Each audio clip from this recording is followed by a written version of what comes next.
But as long as you get your things right, even if many restaurants are being opened, you will still get your customer. The game is still up, and I don't see them catching us soon. Asante kaka. Thank you. Swafi, eh? Thank you very much.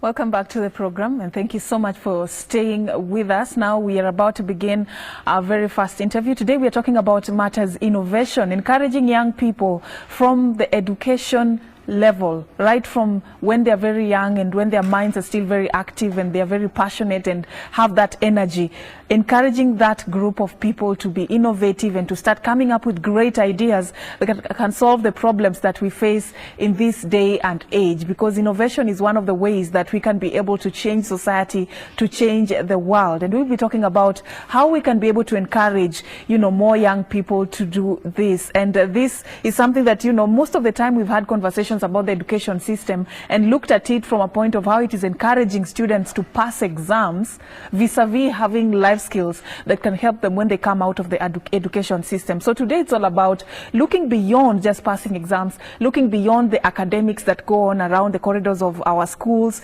and going beyond that and allowing young minds to do what they're passionate about, be it technology, be it in agriculture, be it in hospitality, be it in beauty, anything that young people are passionate about, allowing them to come up with ideas in those areas when they're still in school. So we will be talking about something interesting, which is the just concluded the Kenya Science Engineering Fair. Yes, that is how the Science Congress is now called. I know many people are familiar with the Science Congress. When we were in high school back in the day, we used to know it as the Science Congress, but it has changed its name over time to be known as the Kenya Science Engineering Fair. This is that just concluded, and in studio this morning I'm hosting a team that made it to the national level and managed to carry the trophy in the engineering category. And right now as we speak, they are on their way to South Africa for an international competition to showcase what they've been able to do in the ICT sector. A very beautiful project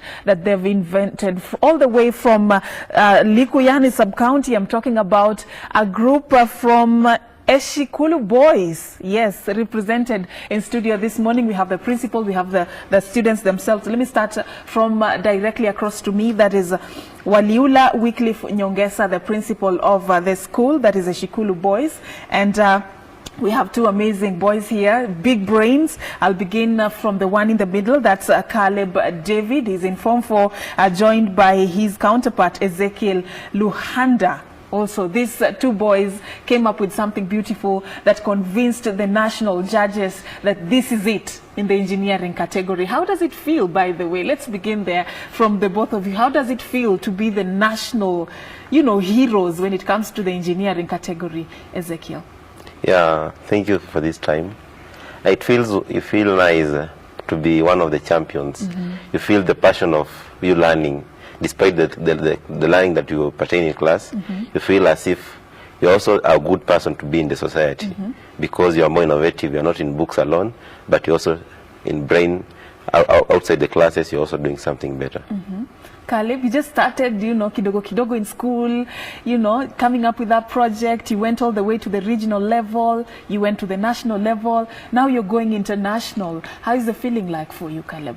Well, the feeling is good, especially from the time we started at the sub-county level. We've been sailing through the ranks, bit by bit, sub-county, counties, regionals, and even up to the nationals, where we were able to improve our project in such a way that we were able to convince the judges, and by God's grace, we won the competitions.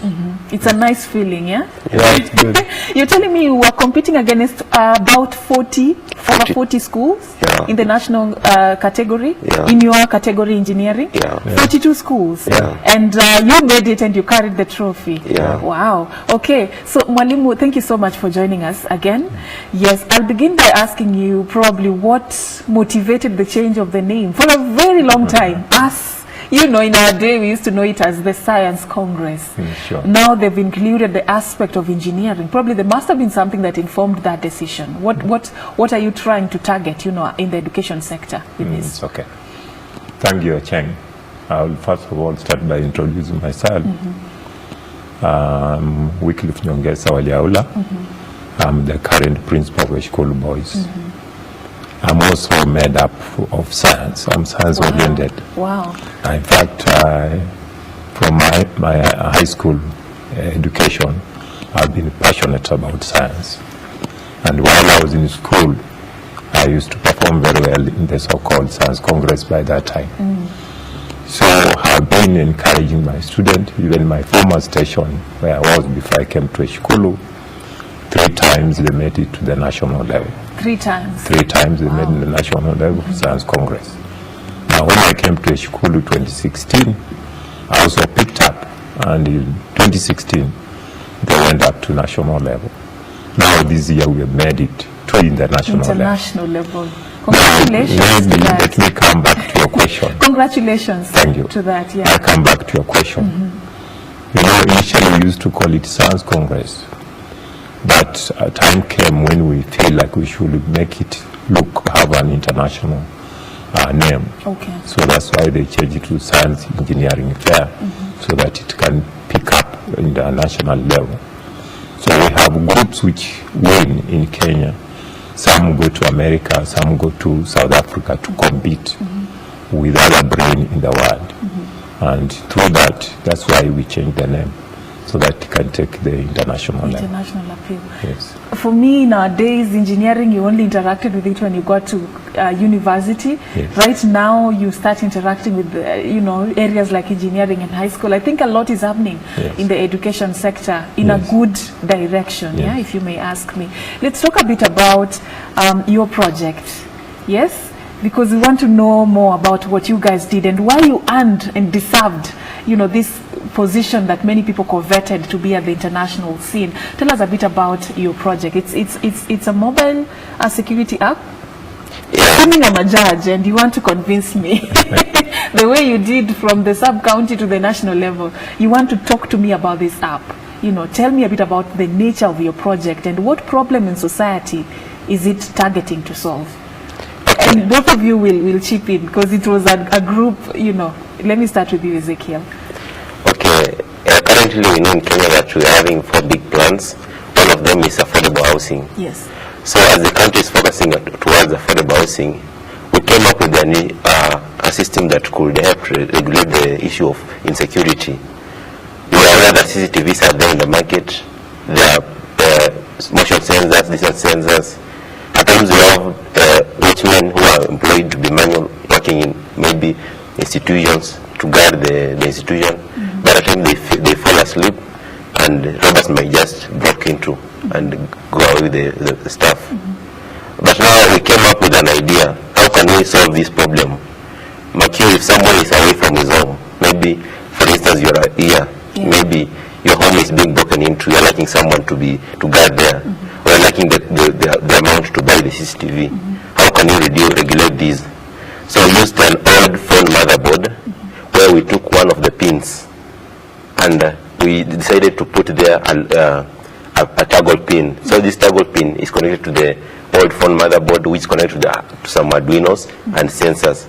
So immediately when someone comes and touches the door or a window or anywhere in your house where there is a locker that is made, then the phone call is completed and the phone call is initiated directly to you. To my phone. Yeah. So that motherboard has a connection with this phone. Yeah, it's just a programming language. We program our language. We program it. For instance, even at times you might be inside your house, then robbers broke into your house. So what you do is that there are 2 pins. At times you just press one pin, then you shout the word like emergency with good pronunciation. When you shout such a word, the system is able to interpret the information, and the information is sent to a nearby police station.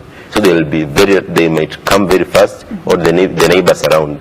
So they'll come and rescue from the problem. Also, the sound emergency can be heard around the neighbors or people around? No, it's not the matter of it being heard to the neighbors, but through to the system. Oh, okay. The system itself we have programmed the system that you know that this information is about danger. So this danger needs to call someone who is relevant to come up and curb the situation. Okay, okay. So it will call maybe the police, the people we rely on, or any relevant people. So they will come very fast and they'll rescue from the problem. So information about the contact people is you feed it into the system. We feed it in the system. So that the system knows whenever there is trouble in this house, these are the people I call. Actually. Wow, okay. Caleb, probably, does this apply to every room? Because maybe some people have big rooms and a burglar can decide to come from the back or whatever. So is it sensitive to all areas of the house? Well, this system, we used various parts of it. There was the transmitter and there was the receiver part. So under the transmitter part, the sensors were placed in each and every corner of the house. So there is a sensor at the door, there is a sensor on the windows. Okay. So it makes sure that even if you're not in the house, as long as the sensor is moved or the sensor indicates a motion, there's a screen that it reads in. So if you're not in the house and the burglar tries to break into your house, obviously he'll come through a window or a door. So as he tries to break into the window will move. So as it moves, it will trigger a switch that now will trigger the system to make a direct phone call to a pre-programmed number on speed then dial. It can be able to call you. Yeah, and it can be able to call you directly. So sensor like at every vital point in the house, so that caters for the environment, like all around. Does it rely on power? Like some burglars are very creative and they can cut power fast before they initiate anything. The system has its own. And everything, it has its own inbuilt power backup system. Oh, okay. Yeah. So whether light goes off, it is still operational, can make a call. Yeah, for the next up to 3 days. Okay. Yeah. Why security among all the problems we are facing in society? And I'm sure you interacted with people who came up with so many different projects. Why were you guys passionate about security?